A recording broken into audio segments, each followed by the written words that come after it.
నా పేరు వైశాలి. మాది సిద్దిపేటలోని ఒక గ్రామం. నాకు జాబ్ రావడం వల్ల సిటీకి వచ్చాను. నా జాబ్ నైట్ షిఫ్ట్ కావడంతో నేను కంపెనీకి దగ్గర ఒక రూమ్ని రెంట్కి తీసుకుందామా అనుకున్నా. అలా నా ఆఫీస్కి ముందే ఉన్న ఒక అపార్ట్మెంట్లో ఒక రూమ్ తీసుకున్నా. నా రూమ్ నెంబర్ 608. నా రూమ్ నా ఆఫీస్ విండోలోంచి చూస్తే చాలా క్లియర్గా కనిపిస్తుంది. ఇక నేను వర్క్ చేస్తూ నా రూమ్ వైపు చూస్తూ ఉంటా. కానీ ఒక ప్రాబ్లం ఉంది. అదేంటంటే మా ఆఫీస్లో నైట్ షిఫ్ట్ చేసేది నేను ఒక్కదాన్నే. మా ఆఫీస్లో 10 ఫ్లోర్స్ ఉంటాయి. నేను 5th ఫ్లోర్లో వర్క్ చేస్తూ ఉన్నా. అలా చాలా డేస్ గడిచిపోయాయి. నేను ఆ నైట్ షిఫ్ట్కి అలవాటు పడిపోయాను. ఎందుకంటే ఏ డిస్టర్బెన్స్ లేకుండా హ్యాపీగా నా వర్క్ నేను చేసుకుంటూ పోవచ్చు. అలా ఒకరోజు నా ఆఫీస్లో నేను నా కంప్యూటర్ ముందు కూర్చుని వర్క్ చేస్తూ ఉన్నా. నేను ఉన్న ఫ్లోర్ అంతా చీకటిగా ఉంది. లైట్స్ ఉన్నాయి, కానీ నా ఒక్కదానికి ఆఫీస్ ఫ్లోర్ అంతా లైట్స్ వేయడం కరెక్ట్ కాదు. దాంతో చీకట్లోనే నా వర్క్ చేస్తూ ఉన్నా. అలా వర్క్ చేస్తూ నా రూమ్ వైపు చూసా. ఒక పర్సన్ నా రూమ్ డోర్ ఓపెన్ చేసి లోపలికి వెళ్ళి డోర్ లాక్ చేసుకోవడం గమనించాను. మేబీ అతను దొంగ అయి ఉంటాడు అని అనుకున్నా. ఫాస్ట్గా ఆఫీస్ నుండి నా రూమ్లోకి పరిగెత్తాను. నా రూమ్లో లైట్ ఆన్ అయి ఉన్నట్టు నాకు కనిపించింది. దాంతో కన్ఫామ్గా ఇంట్లో ఎవరో ఉన్నారని నాకు అర్థమైంది. నేను మెల్లగా డోర్ ఓపెన్ చేశా. టక్కుమని లైట్ ఆఫ్ అయింది. ఒక్కసారిగా నా వెన్నులో వణుకు పుట్టింది. నేను రూమ్ లోపలికి వెళ్ళా. రూమ్ అంతా చీకటిగా ఉంది. రూమ్లో కార్నర్లో ఒక కొవ్వొత్తి వెలుగుతూ కనిపించింది.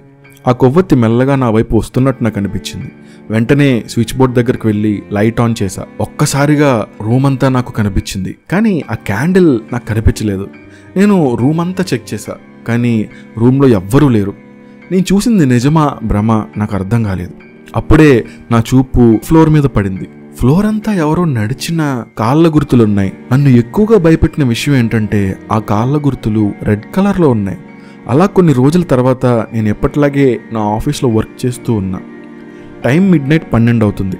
అప్పుడే ఎవరో హాల్లో నడుస్తున్న సౌండ్ నాకు వినిపించింది. 2 టైమ్స్ నేను పట్టించుకోలేదు. నా వర్క్ నేను చేసుకుంటూ ఉన్నా. కానీ కొద్దిసేపు మళ్ళీ ఆ నడుస్తున్న సౌండ్ కారిడార్లో వినిపించడం మొదలైంది.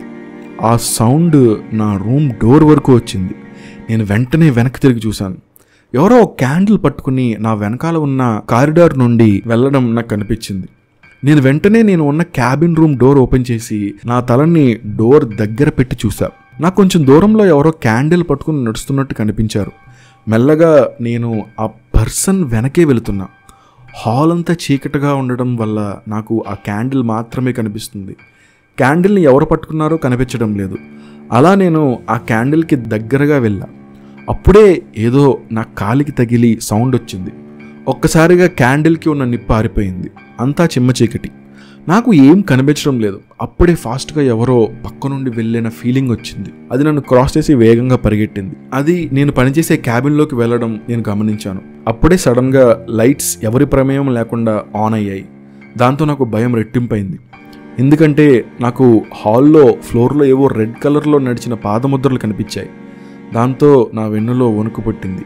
అప్పుడే నా ఫోన్ రింగ్ అయిన శబ్దం వినిపించింది. నా ఫోన్ నేను పనిచేసే క్యాబిన్లో ఉంది. నేను మెల్లగా పనిచేసే క్యాబిన్ దగ్గరికి వెళ్ళాను.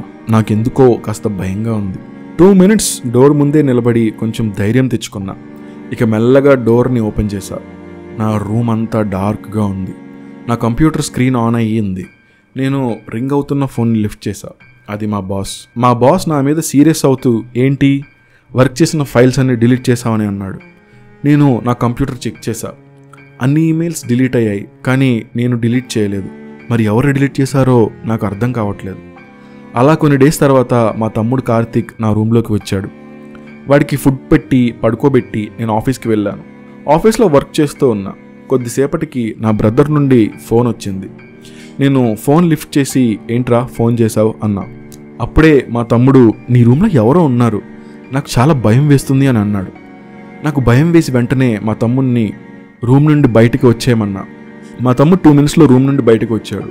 మా బ్రదర్ని రూమ్ లోపల ఏం చూసావు అని అడిగితే మా తమ్ముడు ఎవరో క్యాండిల్ పట్టుకుని రూమ్ అంతా తిరుగుతున్నారు అని చెప్పాడు. దాంతో నేను మా తమ్ముడిని అదే నైట్ బస్ ఎక్కించి ఇంటికి పంపించాను. నా తలంతా తిరుగుతూ ఉంది. అసలు నన్ను ఎవరు ఫాలో చేస్తున్నారో నాకు అర్థం కావటం లేదు. ఒకరోజు నా వర్క్ త్వరగానే కంప్లీట్ అయింది. అప్పుడే నాకు మూవీ చూడాలనిపించింది. వెంటనే ఆన్లైన్లో బేబీ మూవీ టికెట్స్ తీసుకున్నాను. వాకింగ్ డిస్టెన్స్లోనే ఉంది థియేటర్. నేను నడుచుకుంటూ సినిమా హాల్కి వెళ్ళాను. సినిమా హాల్లో ఎవ్వరూ లేరు, కేవలం నేను ఒక్కదాన్నే ఉన్నా. కానీ సినిమా నా ఒక్కదాని కోసం వేస్తారో వేయరో అని నేను మేనేజ్మెంట్ని అడిగాను. మేనేజ్మెంట్ మూవీ వేయడానికి ఒప్పుకున్నారు. ఇక నేను హాల్లో చివరి సీట్లో కూర్చుని మూవీని ఎంజాయ్ చేస్తూ ఉన్నా. అప్పుడే నాకు మళ్ళీ ఆ క్యాండిల్ కనిపించింది. అది బాల్కనీ సీట్ దగ్గర నుండి నా వైపే వస్తుంది. నాకు చాలా భయం వేసి మూవీ హాల్లో నుండి బయటకు వచ్చేసాను. ఇక నాకు అర్థమైంది ఆ క్యాండిల్ నన్ను ఎక్కడికి వెళ్ళినా నన్ను ఫాలో అవుతుంది అని. దాంతో నేను ఒక చర్చ్ ఫాదర్ని కలిసి నాకు జరిగింది చెప్పాను.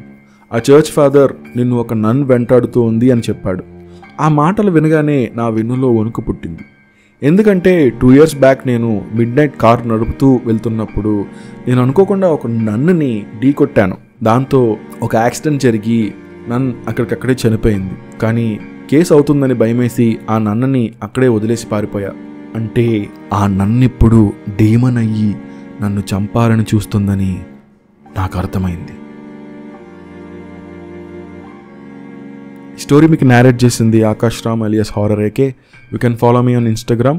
ఈ స్టోరీ రాసింది the creepy man. You can follow him on Instagram. Please subscribe for more horror stories.